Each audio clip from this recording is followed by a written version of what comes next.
Thank you. No introduction. Oh, thank you, Larry. I thought what I'd talk to you about tonight was an activity that I carried on this past week, but it actually has been going on for 2 years, and it has to do with a partnership between the University of Missouri and RCGA, as well as other partners that you see up here on the board. That partnership is to try and create an atmosphere where we can take intellectual property and commercialize it and create businesses and create jobs. And so we testified last year. This is Senate Bill, or House Bill 189, and we just testified again this last week, and we got probably the best reception we've ever gotten in the House for this. So I wanted to share with you a little bit of the data that we put together. Jay DeLong, who is the Vice President for RCGA, and I have worked on this now for more than a year, and we're hoping that it's going to move forward. Obviously, we have to get through appropriations and things like that. But I just wanted to share that with you. It's called the Growing State Initiative, and it has to do with technology-based economic development for those kinds of businesses that you would see coming out of universities, coming out of technology parks, things like that, and trying to move them into commercialization and large amounts of employment, hopefully, in the future. Let me see if I can figure this out. Good. Okay, so, but a little data first.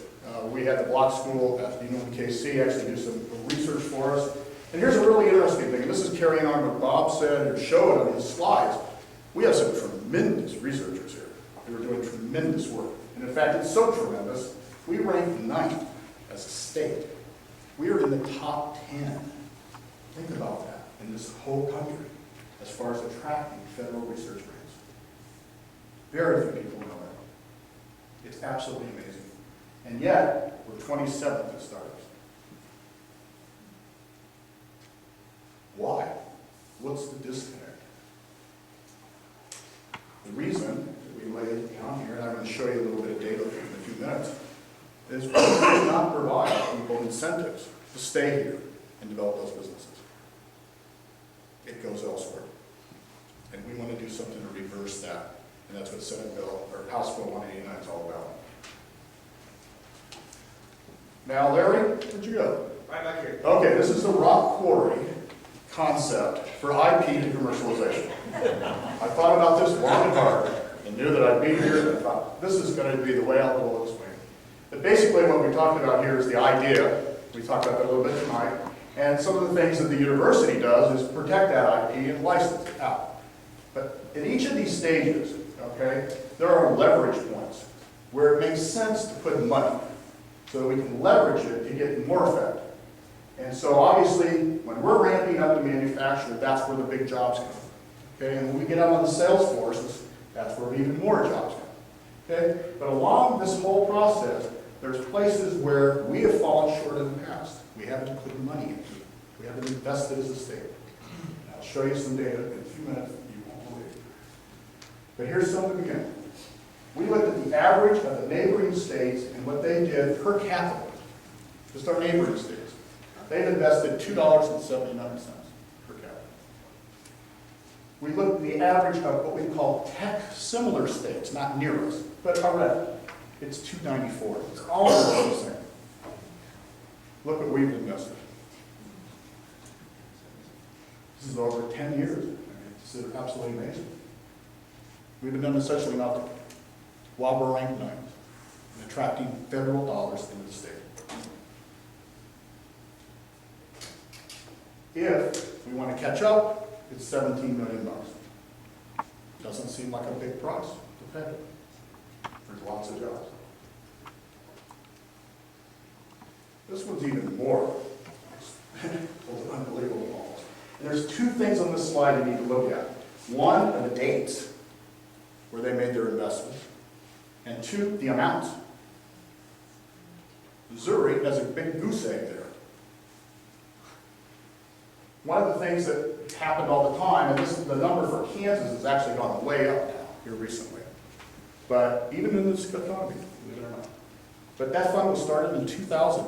I would consistently get people these things called small business investigative research grants, and they would jump over the line in Kansas because Kansas would match it. So if I got them $750,000, they give them $750,000 as seed capital. As you can see, there's also 24 other states that have funds. So remarkably, we stand out in that respect.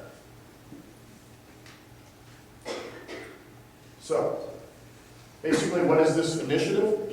It's to provide a tax credit.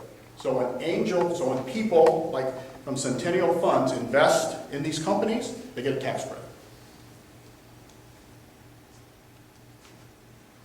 Proof of concept loans. This is kind of a takeoff from what I'm doing right now. The governor last year gave me $1 million to basically create a proof of concept grants to give out to help businesses move on that commercialization trail. And we're in the process of actually reviewing all those right now. We received 73 of them from the Columbia Cumulus. So we have well over 100 to go through. This is like a big NSF project, you might say, reviewing grants. And we're on the process of doing that right now. So that will be coming soon. But this idea is to do that same thing every year, not just do it once. Okay, let's make it a continuum.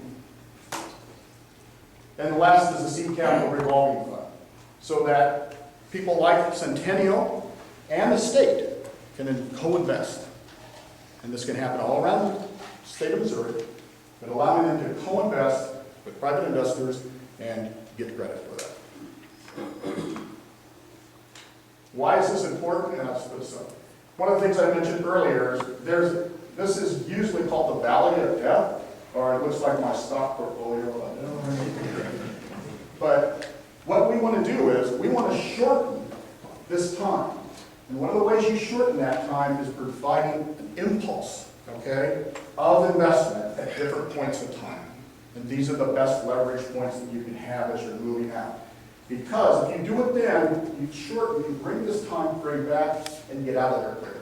And the quicker you get out of there, the faster you can hire big people, or a lot of people with big employment. Okay?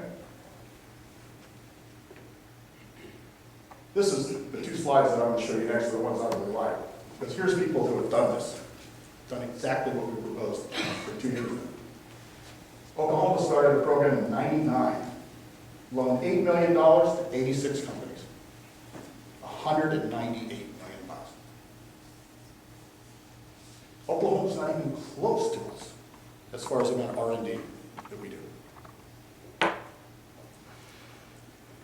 This translates to $30 for every dollar put out by the state.